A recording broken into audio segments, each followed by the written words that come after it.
जम्मू कश्मीर में इंडिया गठबंधन में बहुत बड़ी टूट हो गई है। इस वक्त की बड़ी खबर आप देख रहे हैं, आपके साथ मैं सृष्टि, आप देख रहे हैं द न्यूज। आपको बता दें, पीडीपी ने नया ऐलान किया है कि वो जम्मू कश्मीर में लोकसभा चुनाव अकेले लड़ेंगी। अलग हो गया इंडिया गठबंधन से रास्ता और वास्ता।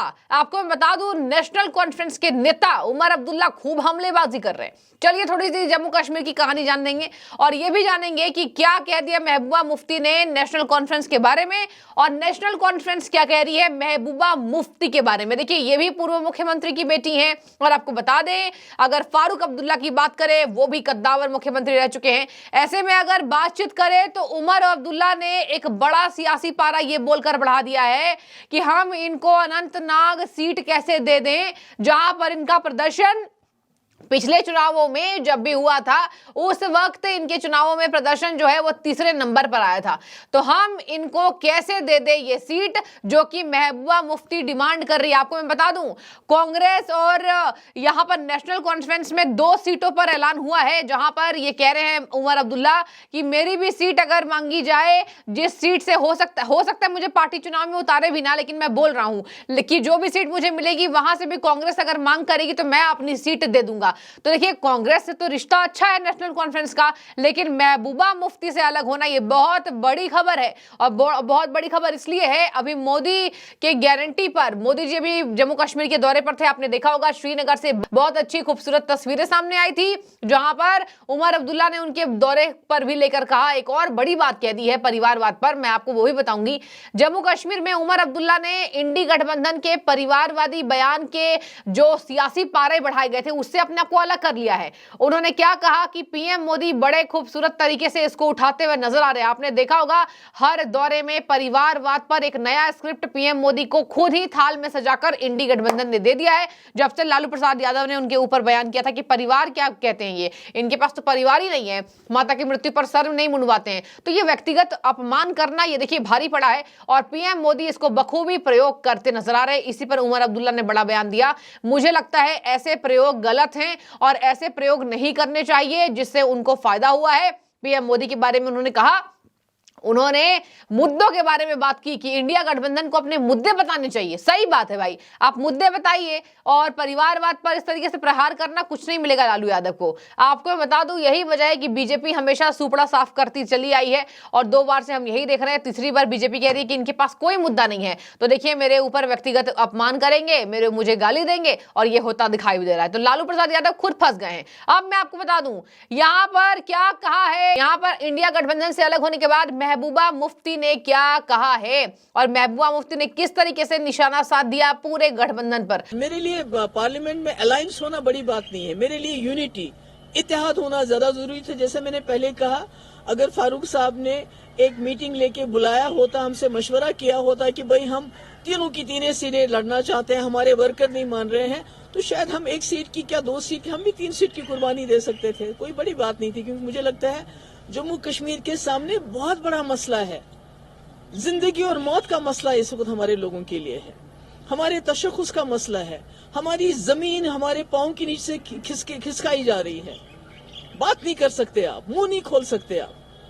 तो ये तो मेरे ख्याल में हमारे सामने तो बहुत बड़े मसले थे। ये तो पार्लियामेंट की 3 सीटों का मसला हमारे लिए नहीं था। पर ये दुख जरूर होता है कि अगर मैंने कहा था अलायंस में, इंडिया अलायंस में, कि फारूक साहब हमारा फैसला करेंगे, तो फैसला करने से पहले एक बार मुझे बुला लेते, मुझसे कह देते, मुझसे बात करते कि हम ऐसे करने वाले हैं, तो शायद ये दुख भी नहीं होता हमें। उमर साहब ने खुद कहा कि अलायंस में है ही नहीं, तो वो तो मैंने तो कुछ नहीं, मैं तो चाहती थी कि हम पीएचडी बिल्कुल बरकरार रहे, आगे चलती रहे। पर उन्होंने तो खुद कहा, उन्होंने जो सीटों का कहा वो तो कहा, पर उन्होंने कहा कि ये तो अलायंस में है ही नहीं, पीडीपी सिचुएशन की वजह से अलायंस से बाहर हो गई है। तो आप खुद ही समझ सकते हैं कि पीएचडी को तोड़ने का काम, पीएचडी को खत्म करने का काम, लोगों की आखिरी उम्मीद को खत्म करने का काम कहां से हुआ। हमने तो नहीं किया, हम तो नहीं चाहते हैं। क्या ये उम्मीद की जा सकती है कि आप पीडीपी सभी सीटों पे उम्मीदवार खड़ा करेंगे? आपस मैंने कहा, हम जो कांग्रेस है उनसे मशवरा करेंगे, क्योंकि इंडिया अलायंस में तो हम है, पीएचडी अलायंस तो तितर बितर कर दी इन्होंने, पर इंडिया अलायंस में तो है हम। उनके साथ बात करके देखेंगे कि हम आगे क्या पीडीपी की स्ट्रेटजी साउथ कश्मीर को लेकर अब चेंज होगी, क्योंकि पहले अलायंस की बात होती थी, लेकिन कहीं ना कहीं आपका नाम भी आ रहा है साउथ कश्मीर अनंतनाग सीट के लेकर। नहीं, अभी तो मैंने कहा ना, मिल बैठ के आपस में मशवरा करेंगे कि how to go about it, क्या करेंगे क्या नहीं करेंगे। वो अभी हम कोई इस वक्त मैं इन सारे सवालों का आपका जवाब नहीं दे सकती। नवाजी उमर साहब ने कहा कि पीडीपी जो थी तीसरे नंबर पे थी, इसलिए वहाँ अलायंस की तो बात ही नहीं आई। नहीं, मैं तो नहीं जाऊंगी। 2014 में तो फारूक साहब हार गए, तो इसका मतलब है फिर वो इलेक्शन ही नहीं लड़ेंगे। उमर साहब गांधरबल से हार गए, 2014 में सुनवार से हार गए, तो इसका मतलब हार जीत तो चलती रहती है। अगर कोई हारे तो इसका मतलब वो दोबारा वहां से इलेक्शन ही नहीं लड़े। ये तो मुझे लगता है ये तो ज्यादती है। आप मानती हैं आपसी मतभेद के चलते इंडिया अलायंस इससे और कमजोर होगा? देखिए, हमने एक डेमोक्रेटिक अलायंस बनाई थी जम्मू कश्मीर में पीएजीडी की शक्ल में।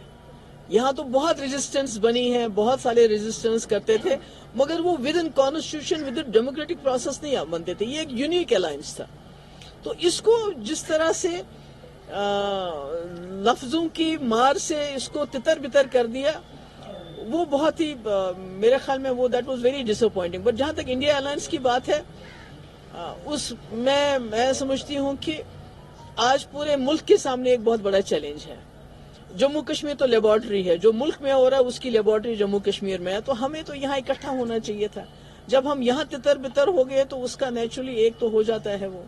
मैम, 4 अगस्त 2019 के बाद उम्मीदें जुड़ी थी पीएजीडी के साथ। आपको नहीं लगता फिर से आज अब क्या करूं मैं? मैंने तो कोशिश की, हमने तो बहुत कोशिश की मेरे भाई। मैंने तो फारूक साहब को ही बोला कि ये हमारे सबसे बड़े लीडर हैं, इनको फैसला करने दीजिए, ये फैसला जो करेंगे हमें कबूल होगा। मगर उन्होंने इतना नहीं सोचा कि मुझे बुला के मुझे बताएं। एक यकतरफा ऐलान कर दिया कि हम 3 की 3 सीटें लड़े। कम से कम बुलाते, कहते कि हमारा वर्कर नहीं मान रहा है, हमारे एक्स लेजिस्लेटर नहीं मान रहा, या कोई और परेशानी है, तो कम से कम पीएजीडी तो नहीं टूटती ना। जिस तरह पीएजीडी को इन्होंने आज मजाक बना दिया, वो नहीं होता। Anyway, it's very very sad. आपको क्या लगता है लोगों के आपको ऊपर फिर से कैसे भरोसा बनेगा? आज फिर से लोगों के साथ खिलवाड़ हो गया पीएजीडी को। नहीं, देखिए ना, हमने तो नहीं किया, आप जानते हैं, हमने तो नहीं किया, हमने तो कोई खिलवाड़ नहीं किया।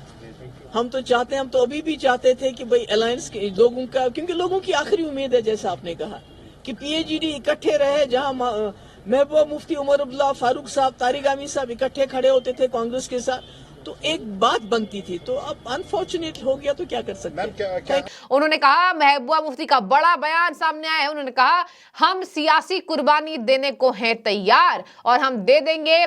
काफी निराशाजनक इनकी बातें हैं। देखिए, फारूक अब्दुल्ला और उमर अब्दुल्ला पर निशाना साधते हुए महबूबा मुफ्ती ने बड़ा बयान दिया। उन्होंने कहा, नेशनल कॉन्फ्रेंस के रवैये से मैं बहुत पहले से निराश चल रही हूं।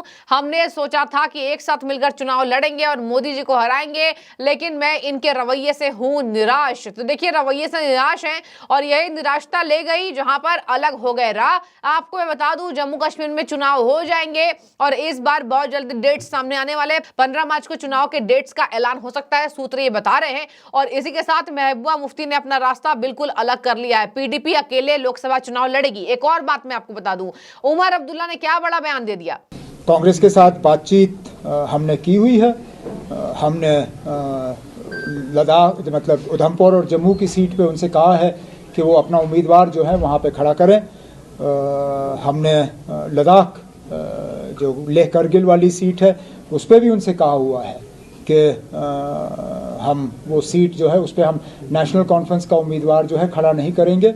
और हमारी कोशिश सबकी यही रहनी चाहिए कि कोई ऐसा कंसेंसस कैंडिडेट वहाँ पे हम सब मिल के निकालें जो कि बीजेपी से वो सीट जो है वापस लेने में कामयाब हो सके। यहाँ तक कि मैं आपसे शेयर करूँ कि अनंतनाग की सीट पे भी हम कोई ज़ोर ज़बरदस्ती नहीं कर रहे थे। मैंने यहाँ तक कि जब कांग्रेस से हमारी बातचीत हुई, मैंने ये भी कहा उनसे कि क्योंकि वो दूसरे नंबर पे आए थे, सीट हमारी थी, लेकिन अगर कांग्रेस बहुत ज़्यादा इंटरेस्टेड थी अनंतनाग की सीट के लिए, अगर उस पर मिसेस सोनिया गांधी या राहुल गांधी या प्रियंका गांधी उस सीट पर लड़ने के लिए तैयार होते, हम वो सीट उनके लिए छोड़ देते, हमें कोई एतराज़ नहीं होता। लेकिन क्योंकि हमारी जीती हुई सीट है, हम और किसी के लिए वो जीती हुई सीट छोड़ने के लिए तैयार नहीं थे, जो कि मुझे लगता है हमारा हक है। कांग्रेस अगर हस्तक्षेप करे, राहुल या सोनिया, तो क्या पीडीपी के लिए आप वो सीट छोड़ सकते हैं? तो मैंने पहले ही आपसे कहा ना, जो तीसरे नंबर पे आए उनको सीट मांगने का कहां से हक बनता है? और वो तीसरे नंबर पे तब आए जबकि पूरी जमात उनके साथ थी। आज जिन्होंने उनको तीसरे नंबर पे लाया, उनमें से कितने लोग आज पीडीपी में हैं?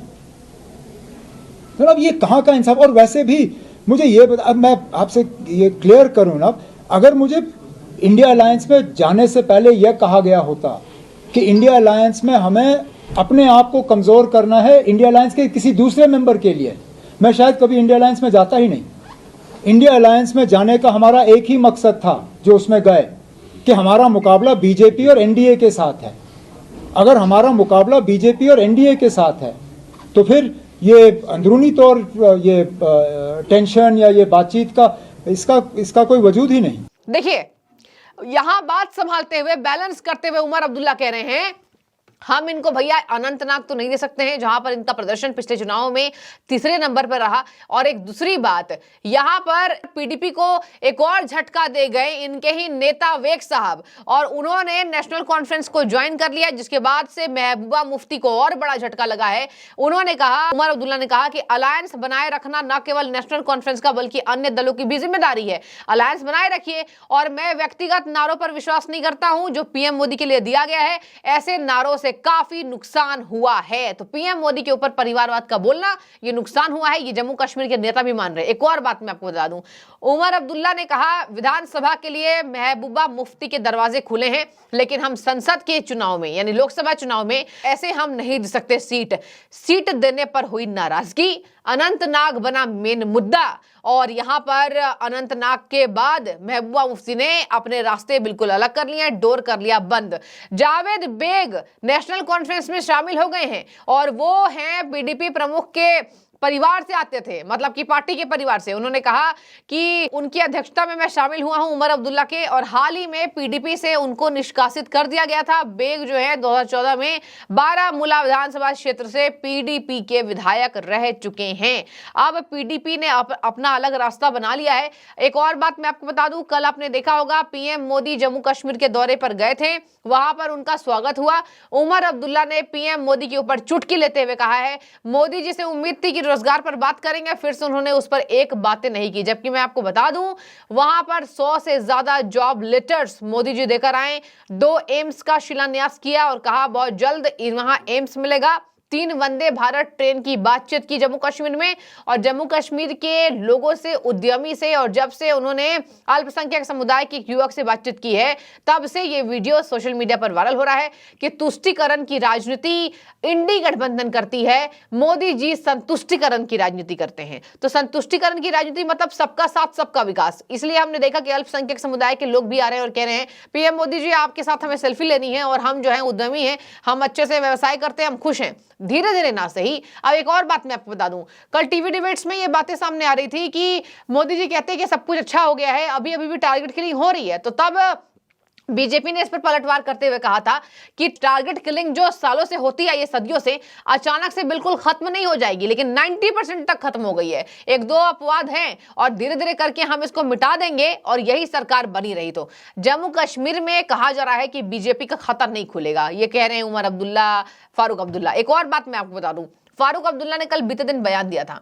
फारूक अब्दुल्ला ने पीएम मोदी को लेकर बयान दिया था और कहा था ये क्या परिवारवाद करते रहते हैं, परिवारवाद करते रहते तो मेरी है हालत जम्मू कश्मीर के अंदर ये नहीं होती। और पीएम मोदी ये बात जानते हैं, और पीएम मोदी जम्मू कश्मीर आए हैं, इसका बहुत स्वागत मैं करता हूं, लेकिन वंशवादी राजनीति यहां पर नहीं हुई है। वंशवादी राजनीति हुई होती तो मैं हमेशा से यहां पर जीतता चला आता, लेकिन ऐसा नहीं हुआ है। तो वंशवादी यहां पर जम्मू कश्मीर में पार्टियां नहीं करती हैं। हालांकि अलग अलग दाव है, लेकिन महबूबा मुफ्ती जो कि साथ मिलकर, आपको याद होगा अभी कैसे मोदी विरोध में आ गई थी वो, और किस तरीके से यहां पर उन्होंने नारे लगाए थे राष्ट्रीय राजधानी दिल्ली में, लेकिन नेशनल कॉन्फ्रेंस में दरवाजा बंद कर लिया। भैया ये तो बड़ी चिंताजनक बात है। इंडिया गठबंधन में जम्मू कश्मीर में बड़ी तकरार होना यह दिखाता है कि धीरे धीरे करके गठबंधन बिखर रहा है। आप अपनी राय रखिए। उमर अब्दुल्ला कांग्रेस के लिए अपनी सीट तक छोड़ने के लिए तैयार है, कह रहे हैं कि मुझे जो भी सीट मिलेगी मैं उसको कुर्बान कर दूंगा। कांग्रेस और उमर अब्दुल्ला की साठगांठ दिख रही है, लेकिन महबूबा मुफ्ती जी अलग हो गई हैं। राय रखिए, क्या लगता है आपको जम्मू कश्मीर में चुनाव हो जाते हैं, कौन सी पार्टी प्रबल दावेदारी करेगी और कौन सी पार्टी जीत कर आ सकती है? मिजाज क्या बताता है, और जम्मू कश्मीर की बदली हालात बीजेपी को क्या वोट देगी? जरूर राय रखिए। बहुत शुक्रिया।